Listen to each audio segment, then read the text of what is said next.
Ladies and gentlemen, welcome to another episode of the Yankee Cowboy Podcast. Today's topic, I'm flying solo today. Chris is handling some family matters, and it's been a couple weeks, so I said, you know what, let's hop on here and record an episode flying solo and see how this pans out.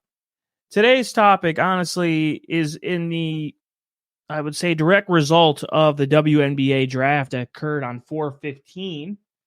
Today's episode is being recorded on the 18th, and a lot of this is kind of stemming from this conversation that I think is more gaslighting than in reality of what the world that we live in nowadays. And I think it needs to be discussed in a very broad and open conversation because, ladies and gentlemen, if you haven't noticed, people can't tend to have those conversations without actually screaming, hooting, and hollering and making a scene, an ass out of themselves.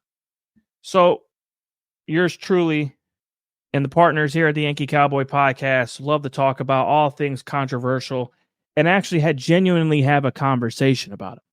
We're not afraid. We're not bashful. We're just who we are as people. So today's topic is one of, and I want people to understand this when we talk about these things, we're not coming at a lens of conservative or liberal, or we're just coming at it as a person, as a sports fan. Okay. I grew up watching sports my entire life and still do to this day. I play golf. I watch racing. I watch different variety of sports. By the way, the Masters was a phenomenal weekend, which the ratings came in. They were down about 20%, which if you watch the Masters, it kind of makes a whole lot of sense. So don't believe in the hype train that you're reading online because the course was extremely difficult. And just like this situation, and the reason why I'm talking about this in a very, very important topic of conversation is because I believe that there's powers to be that have no problem gaslighting the people in this country over the smallest things. Okay. Do I believe that there is a issue with pay amongst gender in this country? That is the first question I get asked amongst liberals usually, because that's what they like to do. They like to ask the hard question to a conservative, or they want to try to pin you down as some kind of ism. So let's just get this out of the way. If you're talking about the day-to-day life, 9-to-5 job structure, there are certain job titles and job professions that, I'm sorry, but women cannot make the same amount as men. That's just facts. I'm sorry, but there are certain jobs that are unfortunately not the best suited for women. This is not the conversation we're having today. So the conversation we are having today is that after Kaitlyn Clark, who is bona fide, arguably probably the best women's basketball player in the last 5 to 10 years, was drafted by the Indiana Fever. Her contract came out, her rookie contract came out where she is averaging about $75,000 a year on her WNBA rookie contract. So there was a huge amount of outrage. She's actually about to make 76. Excuse me, I'm off by this. And to be fair, that's significantly less than nearly the $12.2 million, the NBA's most recent number one pick, San Antonio Spurs breakout star Wemby, made this first year in the NBA. So before we continue on to this conversation, that does not include any sponsors, any kind of those kind of contracts where they can potentially gain more money outside of the sport that they're playing comparatively to the sport that they play.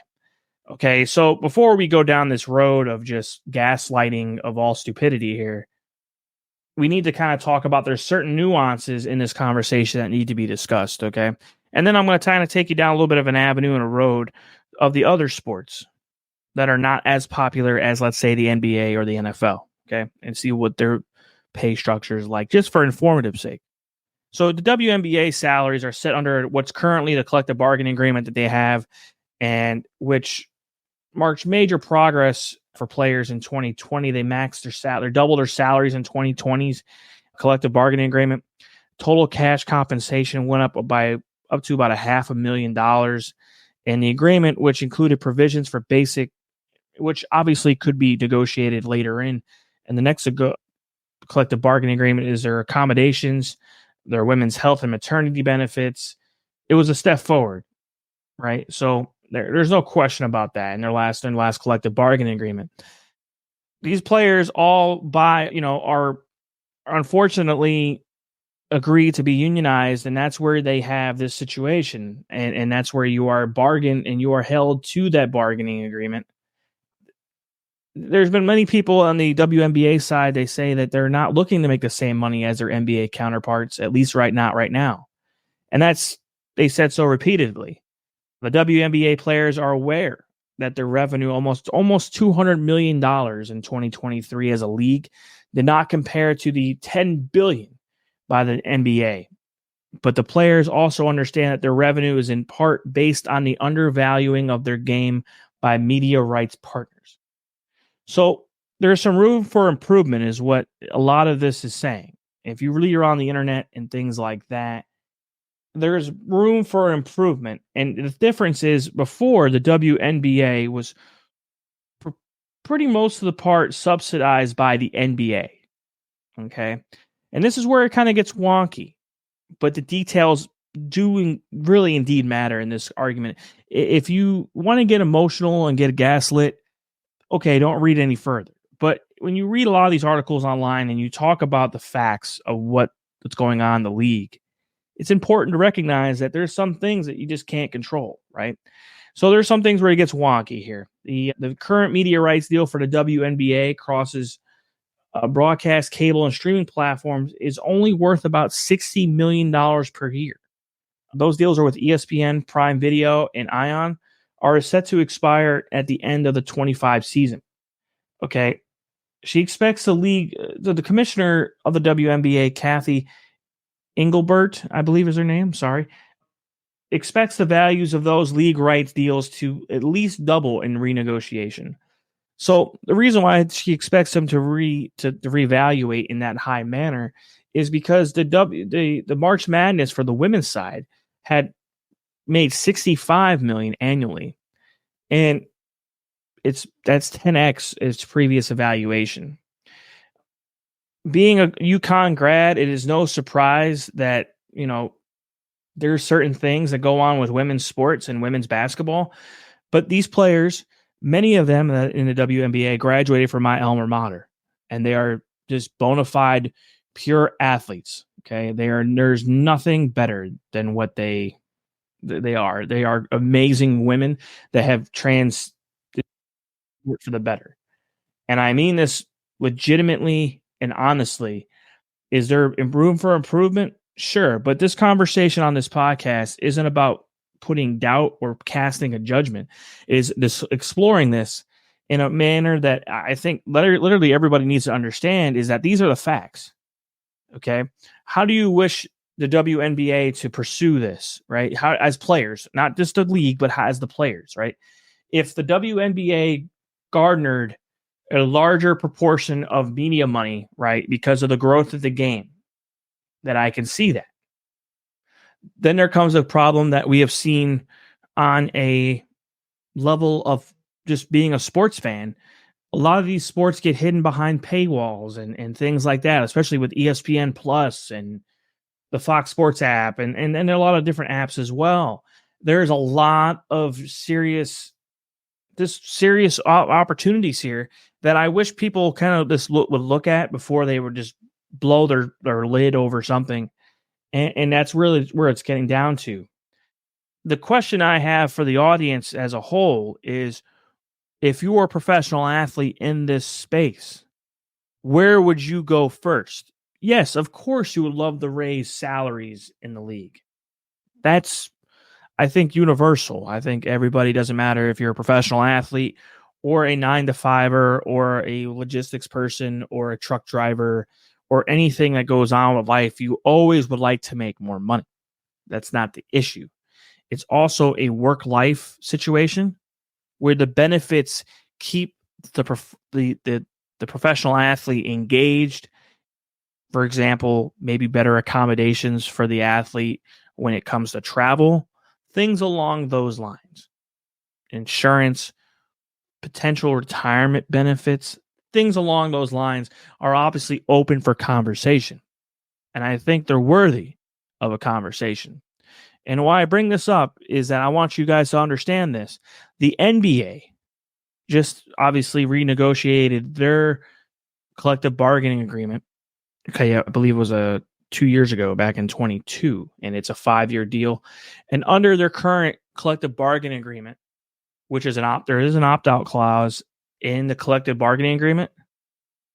I could be wrong here. I'm just trying to read this over again.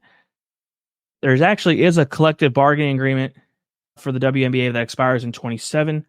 And there's a buyout clause in 25, which WNBA players receive 50% of incremental revenue, that is revenue that exceeds certain league-defined targets. Those targets grow by 20% each year. What does that mean for the players? According to the Bloomberg National Economics, whatever you want to call them, salaries as a total share of revenue were just 9.3%.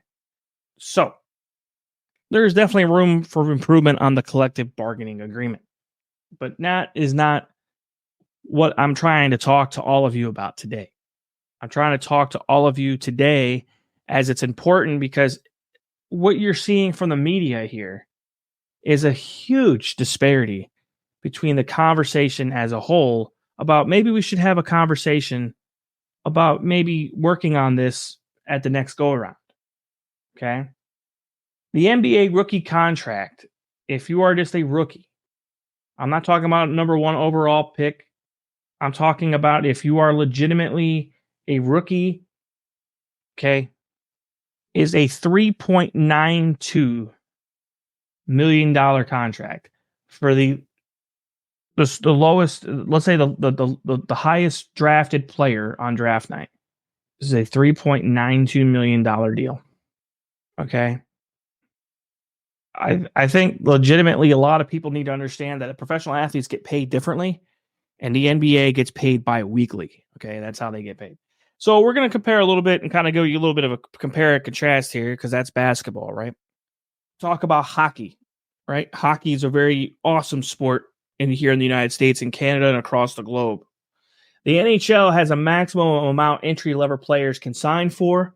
For the 2023 NHL draft, all the players sign a 3-year deal at a maximum of $950,000 per year, although some players in the later rounds will sign for less than that. Usually all the first-round picks sign for almost $1 million a year. Okay. They're two-way deals, which means that they can get bumped down to the minors, which the WNBA does not have a minor league system. So that brings me up to this conversation topic as well. Where's the outrage for the $19,000 an MLB player, at the rookie ball level, or the $26,000 200 at the low class ball, or the AA level of $30,000 that AAA ball players make? Which, by the way, compared to their collective bargaining agreements, the Major League Baseball Players Association have 6 years before they are actually negotiated under what is considered free agency. They have to have 6 years of major league time, not minor league time, which does not count towards your major league time. And every year of your major league time before 6 years is obviously negotiated arbitration. So let me just clarify to all of you. The professional sports players do get paid, but there's different lifestyles and different things. For example, Kaitlyn Clark is in her 20s. Now, this is where the topic of conversation, the reason why I bring up those 3 sports, NHL, NBA, MLB, because at the end of all of this is the college sports world too.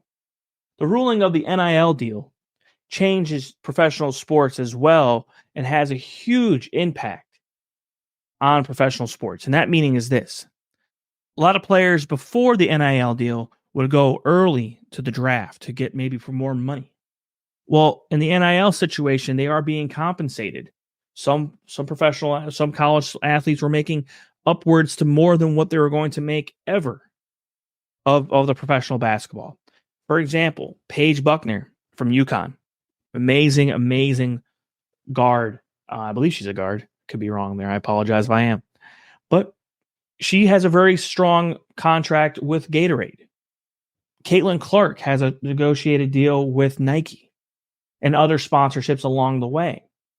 Those sponsorships when she was in college paid her almost more and did indeed pay her more than what she's going to be making on her base salary in the WNBA. Now, I don't think for 1 second that anyone will put it past us to say that she doesn't deserve that money. I don't discredit that. But I find it disheartening as these companies are woke that have no problem paying for these athletes while they're in college. Some of them have continued on their deals as they become professionals, but maybe they need to leverage the WNBA and say, maybe you need to put we're going to pull out our sponsorship ads until you pay that you raise the salary of these players. That's another way of leverage as well. But I think overall, let's kind of take a step back again. If you're a college athlete, let's say in golf, for example, some of these guys are going back and playing their senior years in college golf, knowing that there is money out there for them to be playing and making money on the tour. And sometimes there's not. So a lot of this needs to be discussed in a very broad, sensitive topic. But at the end of the day, I would love to hear your thoughts and what your aspirations are and what you think maybe professional athletes should be getting paid. Maybe these companies that have all this wokeness inside of them and the way they do their politicking maybe need to infiltrate their sports that way too. Or maybe we're just a bunch of dumb idiots that have no idea what we're talking about, and we love to talk about sports and watch sports. Maybe we should just stay the hell out of it. That too. People have been told us that many times here at the Yankee Cowboy Podcast. But there's one thing that remains true amongst all conversation. The reason why this podcast exists is for you as an audience to have a serious conversation and many thoughts that go about it. And there is no question that there is issues alongside this world that we live in.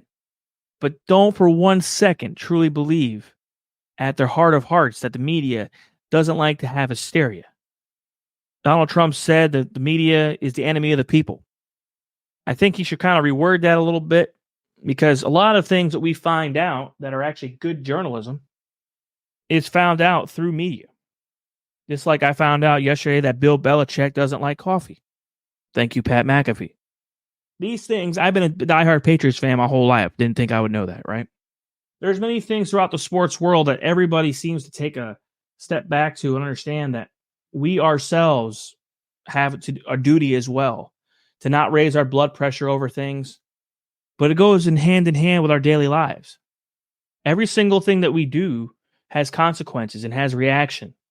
Maybe take a step back before you make a reaction. Evaluate the scenario and then kind of make your judgment call. Those things are important. Don't get yourself all hot and bothered going into this political cycle about things that are pretty much unimportant. What a professional athlete makes is none of our business. Should it be ever our business? What we do think, though, people need to be treated with respect. And I will say that creepy-ass journalist at the Kaitlyn Clark press conference needs to be taken and pull his press card or his press credentials for those type of things based on what he said. Or just apologize to her privately. That's a good start. And we'll go from there. Ladies and gentlemen, I appreciate you joining me as always on every single one of these podcast episodes. I hope everyone has a great week. I appreciate whoever you listen to us across the globe, either Spotify, YouTube, all the podcasting platforms across the nation and the world. I appreciate you. I hope I educate you. I hope you enjoy the rest of your day. I mean this. I hope that the amount of time that you listen to us here, you can kind of take a step away from your daily life and kind of enjoy yourself. I hope I really do genuinely bring that to you, because really that's the only reason why this podcast exists, is to challenge the discourse, have a conversation, make it be quirky, make it be funny, but last but not least, enjoyable. Thank you very much, guys. Have a good rest of your week. It is Thursday. Have a good weekend as well. Play golf. Stay cool. It is getting steamy. Stay safe. Have a good one.